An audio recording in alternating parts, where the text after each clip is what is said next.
Donc, le parler en langue que vous voyez dans les assemblées, ceux qui vous disent que si vous ne parlez pas en langue, vous ne pouvez pas être sauvé, ce sont des barlivènes, c'est du mensonge pur et simple, c'est de la folie totale. Deutéronome 28, 28, le Seigneur Dieu te frappera de délit, d'aveuglement, de garement d'esprit, d'être tâtonné en plein jour.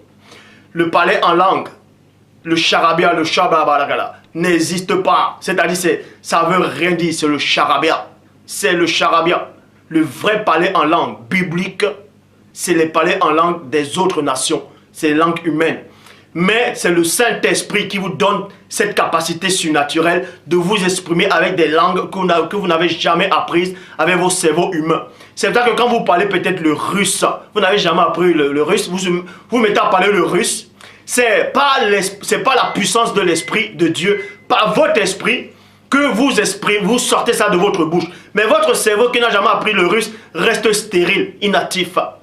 Vous voyez, ça ne veut pas dire que ce sont des langues spirituelles. C'est le Saint-Esprit qui vous donne cette capacité, point barre. Le parler en langue n'existe pas, tel que vous imaginez.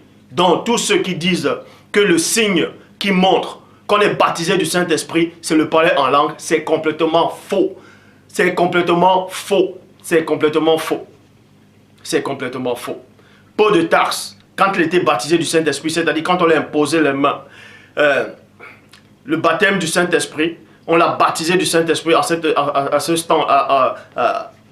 ce moment-là. Nulle part c'est écrit qu'il a parlé en langue. C'est pas écrit. C'est bien après.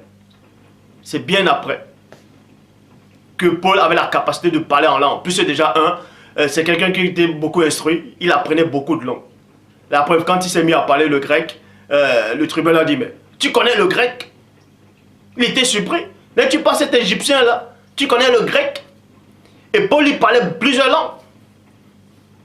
Donc, selon la Bible. Donc, je m'adresse à tous ceux qui sont choqués. Quand on vous dit qu'il faut parler en langue, c'est en parlant en langue que vous approchez mieux de Dieu. Ne soyez pas troublés. Ce sont des menteurs qui vous disent ça. Le parler en langue, dans les assemblées, dans les églises, c'est faux. C'est du charabia, rien dit, c'est le charabia.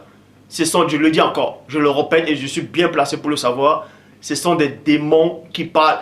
En fait, ça veut rien dire, puisque tout est faux déjà. J'ai démontré dans la vidéo précédente que tout ça c'est faux. Le vrai parler en langue, c'est les langues humaines. C'est le vrai parler en langue, c'est les langues humaines.